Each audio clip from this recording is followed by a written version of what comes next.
The wind that night carried a sound no man should ever hear, the scream of something half alive, half dead, clawing across the frozen Wyoming plains. Snow swirled like white dust from heaven's own quarry, burying the fences, swallowing the stars. Inside the Holloway ranch, Red Holloway held his baby girl close to his chest, rocking her against the chair that creaked with every move. 8 months old, little May wailed, her small body shuddering against his calloused hand. The fire in the stone hearth was nearly gone, throwing weak orange light against the log walls. Each gust of wind made the shutters rattle like bones. Rhett's eyes, hollow from too many sleepless nights, drifted toward the window. The land outside looked like a graveyard for ghosts, white, silent, endless. He whispered to May, voice rough and low, "Hush now, little bird. Ain't nothing out there but the wind." But even as he said it, he didn't believe himself. Out here, the world could turn on you in a heartbeat. Then it came 3 sharp knocks. Not the groan of timber, not the shifting of storm, but human knuckles on his door. His hand froze mid-rock. May hiccuped once and fell silent, as though the sound had stolen her breath. Rhett set her gently in the cradle, reached for the pistol by the door, thumbed the hammer back, and waited. Another knock, softer now, but desperate, when he pulled the door open. Snow burst inward like a wave.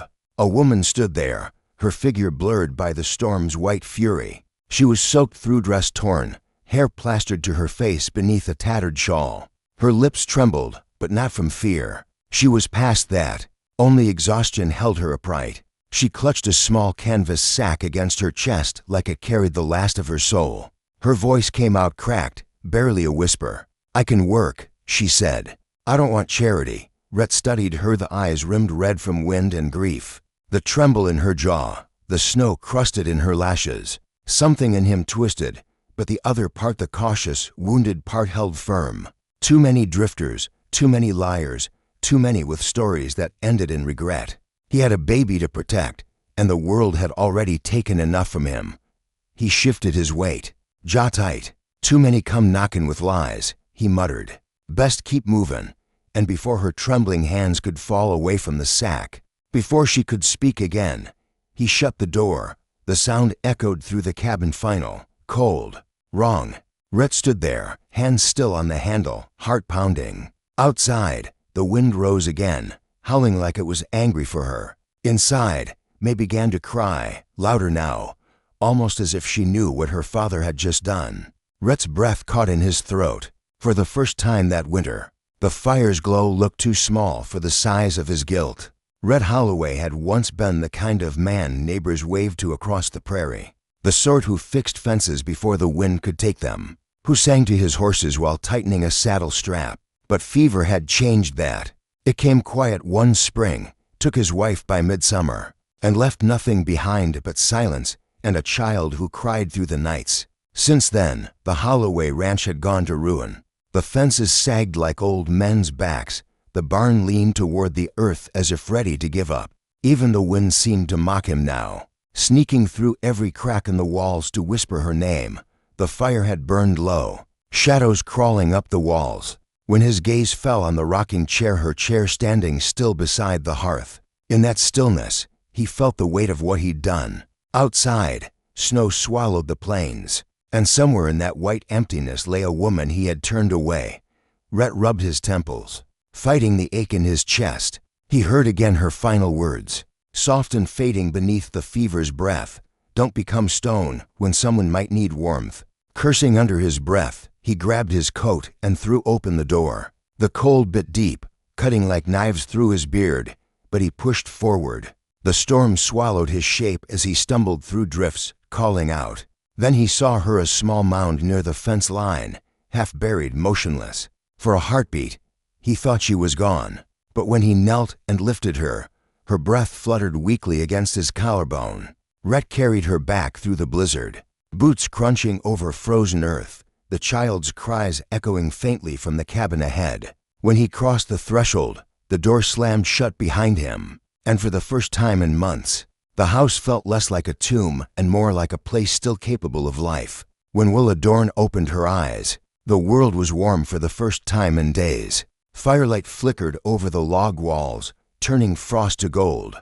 Her limbs ached, her fingers burned, and for a heartbeat she didn't know where she was. Then came a soft, hiccuping cry. She looked down, and there in her arms lay a baby girl, cheeks pink from sleep, tiny fists curled against her chest. Startled, Willa froze, but instinct took over before reason did. She rocked gently, humming a tune she barely remembered, something her mother once sang by a river long ago. The baby's breathing slowed, her tiny hand catching in Willa's shawl. Across the room, Red Holloway stood like a shadow against the wall. His rifle leaned within arm's reach. His eyes, hard as winter, never left her face. She wouldn't rest, he muttered finally, as if explaining why she held his child. You were closer, Willa swallowed. You saved me. Her voice was raw, rasping. Let me earn my keep. I'll work, cook, clean, whatever needs doing. Rhett didn't answer. He only turned toward the fire, his jaw tight, his silence permission enough. From that morning on, Willa moved through the house like sunlight through dust. She mended curtains, scrubbed floors, and milked the goat before Rhett had his boots on. She never asked what to do. She simply did it. Slowly, the Holloway ranch began to breathe again. The smell of stuff filled the rooms. The sound of sweeping replaced the hollow creak of the wind. Even the child laughed now and then, a sound Rhett had almost forgotten. Yet as the days stretched on, shadows stayed behind Rhett's eyes. Every kindness she offered stirred an unease he couldn't name. He watched her hands to sure, to skilled. Watched the way her gaze lingered on the horizon when she thought he wasn't looking. Who are you really, Willa Dorn? He wondered. The warmth she brought back into his home carried something else with it, fear, faint but growing, like the first tremor before a storm. The days that followed settled into a rhythm as gentle as snowfall. Morning light spilled through the cracked shutters, catching dust motes that danced like tiny spirits above the hearth. Willa rose before dawn, her voice a quiet hum as she stirred porridge and bundled May against the cold. The house, once silent as a grave, now carried the soft sounds of living footsteps on wood, laughter like a bird's call, the clink of tin cups set for breakfast. Rhett pretended not to watch her, but his eyes followed the way she moved, steady, graceful, never idle. He began leaving things for her without a word, his late wife's shawl folded over a chair, a pair of boots he'd repaired himself, seams stitched neat as promise. She'd find them and smile faintly, fingers tracing the threads. When she thanked him, he'd just nod, looking away as though afraid she might see too deep. Once, while passing May between them, their hands brushed just a flicker of skin against skin, but it left Rhett's heart hammering harder than any gunshot. Still, ghosts walked with them. His wife's laughter lingered in the rafters.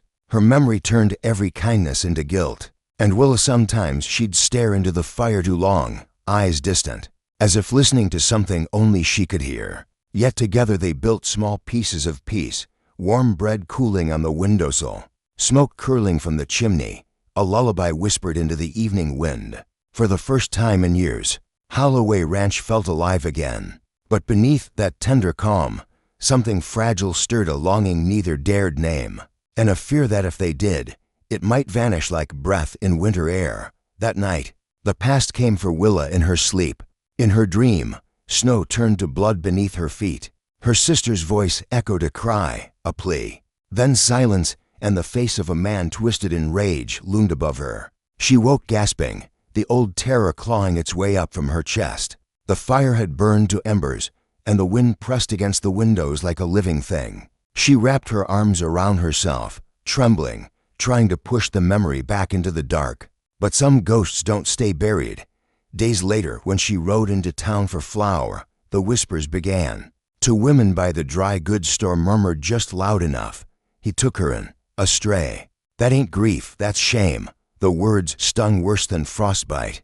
Shame had followed her too long already. That evening, while May slept and the light died soft across the plains, Willa folded her few things and left them by the door. She took only her shawl and a note written in an unsteady hand. Thank you for warmth, for letting me remember who I was. When Rhett found the note, his breath caught. Her boots sat neatly on the porch, the same pair he had stitched with care. Inside, May cried wild, inconsolable, refusing milk, refusing his arms. The house felt hollow again, the silence deafening. Rhett stood in the doorway, snow biting his face, and knew what he had to do.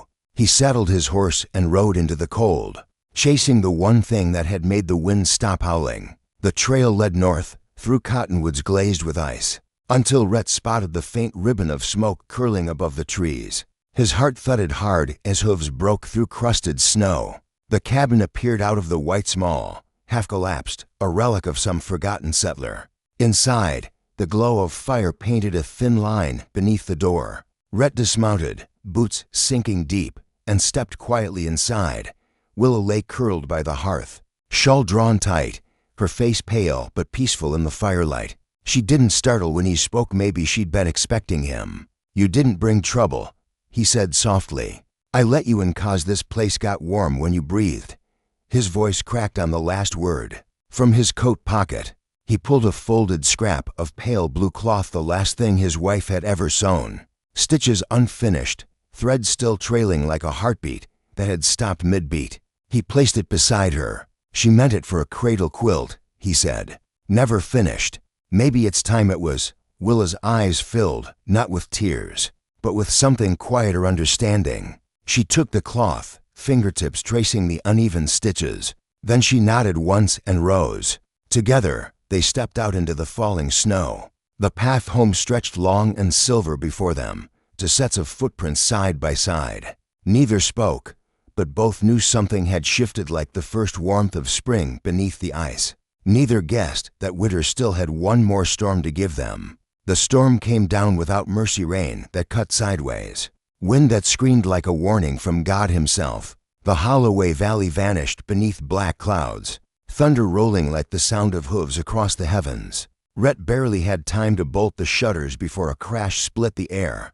The barn. He ran outside, the lantern swinging wildly, its flame flickering against the downpour. The roof sagged under the weight of the storm, timbers groaning, animals crying out in terror. Before he could stop her, Willa was already in the yard, skirts whipping in the wind. The calf strapped. She shouted, running into the collapsing barn. Rhett cursed, chasing her inside. Lightning flashed, white and brutal, showing her kneeling beside the calf, straining to free it. Then came the crack. A beam gave way, plunging down. Willa shoved the animal clear, but caught the falling brace across her hand. The skin seared raw by the hot iron. She didn't scream. Rhett hauled the beam aside with every ounce of strength left in him, grabbed her under the arms, and dragged her and the calf out into the storm. They collapsed in the mud together, rain washing blood from her burned hand. For a moment, the world shrank to the sound of their breathing, the rhythm of life defying the storm's rage. Rhett cupped her face, trembling. "You're not the wind," he whispered, voice rough with truth. "You're the walls." It was the confession he'd buried since the night she knocked, the admission that she'd become the very thing that held him upright. Willa's eyes met his, full of pain and something fiercer than fear. And as lightning tore across the sky, they clung to each other, two souls refusing to break, love carved not in words, but in survival itself. The morning after the storm broke, clear and cold, the land glittering under a thin veil of frost. Smoke curled from the chimney once more, and for the first time in years, Rhett felt something like peace stirring in his chest. But peace in the West never came without a price. By afternoon, the sound of hooves broke the stillness. A rider approached, dusty coat, cold eyes, the kind that had seen too much. He dismounted slow, a lawman or something like it. "You Holloway?" the man asked, his tone dry as tinder. "Word is your harbor in a killer." Rhett's jaw clenched, his hand hovering near the rifle by the door. Willa stepped out before he could speak, her face pale but steady. "Let him say it," she murmured. The stranger's gaze cut to her. "Willa Dorn, wanted in Cheyenne for killin' a man named Clay Rudd. You think lettin' a killer raise your baby's a good idea, Holloway?" Silence fell heavier than snow. Rhett looked to Willa, the woman who'd saved his child, healed his home, and carried secrets heavier than grief. Her shoulders trembled, but her voice was calm when she spoke. "I killed him," she said, eyes fixed on the fire, "but not how they told it. He came for my sister first.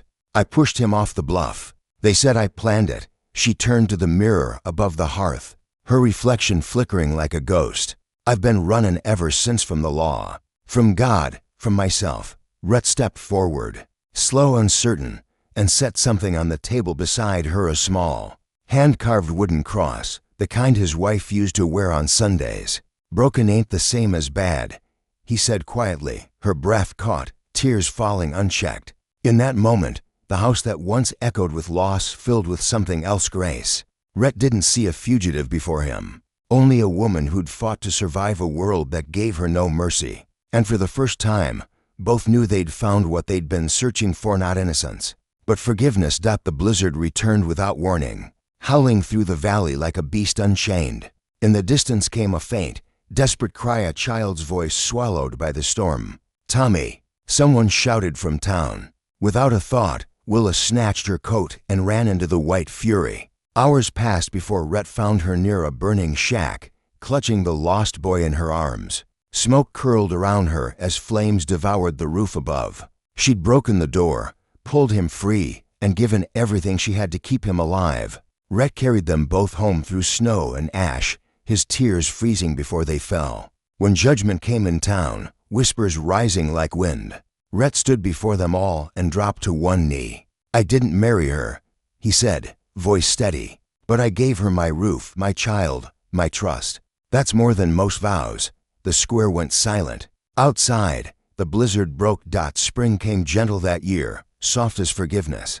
The hills turned green again, and the Holloway Ranch, once a place of ghosts and silence, brimmed with laughter. Children ran through the fields chasing lambs. Willa sat on the porch teaching them to stitch with steady hands, and Rhett showed them how to ride patient, proud, whole again. There was no wedding, no preacher, no vows spoken under the sky. Just two souls living the promise they'd already made in 1,000 quiet ways. When a traveler once asked Rhett why he chose her, he smiled and said, "Because she knocked, and I opened, and the wind stopped blowing since." What would you have done when she knocked that night? Comment below. If this story touched you. Like the video and subscribe to Wild West Love Stories for more tales of heart, hope, and redemption.